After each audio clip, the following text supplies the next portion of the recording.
रूस के राष्ट्रपति ऐसे वक्त में भारत पहुंचे हैं जब अमेरिका की ट्रंप सरकार ये दबाव बना रही है कि भारत को रूस से तेल खरीदना बंद कर देना चाहिए, कम कर देना चाहिए।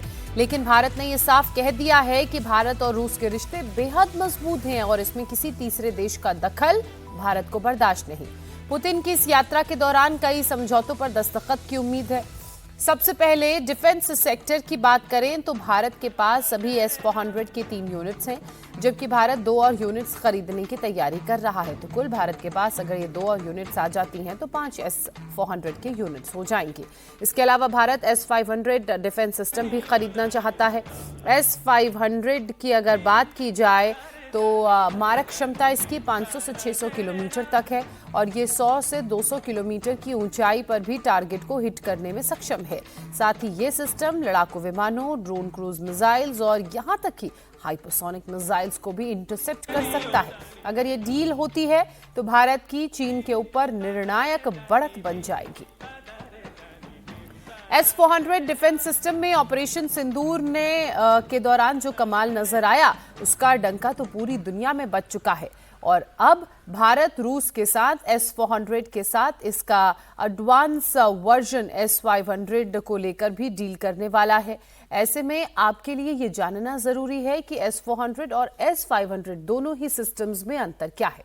S-400 की रेंज 400 किलोमीटर है, जबकि S-500 की रेंज 500 से 800 किलोमीटर है और इस रेंज तक ये हमला कर सकता है।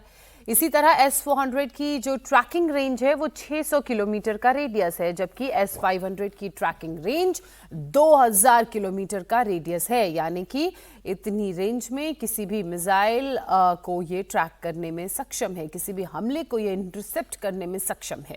इसके अलावा पुतिन के दौरे से पहले रूस ने RELSOS यानी कि reciprocal exchange of logistics supports को हरी झंडी दे दी है और अब पीएम मोदी और पुतिन की मुलाकात के दौरान इसे लागू किया भी जा सकता है। इससे दोनों देश एक दूसरे के एयर स्पेस का इस्तेमाल कर सकेंगे। दोनों देशों के युद्धपोतों को एक दूसरे के बंदरगाहों पर रुकने की इजाजत मिलेगी। दोनों देश एक दूसरे की आर्मी यूनिट्स को ईंधन, रिपेयर सर्विस, भोजन, उपकरण और दूसरी सामरिक मदद दे सकेंगे।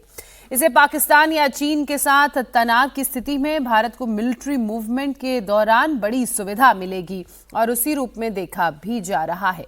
भारत और रूस के बीच 5वीं पीढ़ी के सुखोई 57 फाइटर जेट्स को लेकर भी बात हो सकती है। रूस भारत को इसकी टेक्नोलॉजी ट्रांसफर के लिए तैयार है, जिसके बाद इसका प्रोडक्शन भारत में ही हो सकेगा। तो आप सोचिए कि कौन कौन से ऐसे डिफेंस सेक्टर्स में डील्स हैं जो भारत और रूस के बीच होंगी।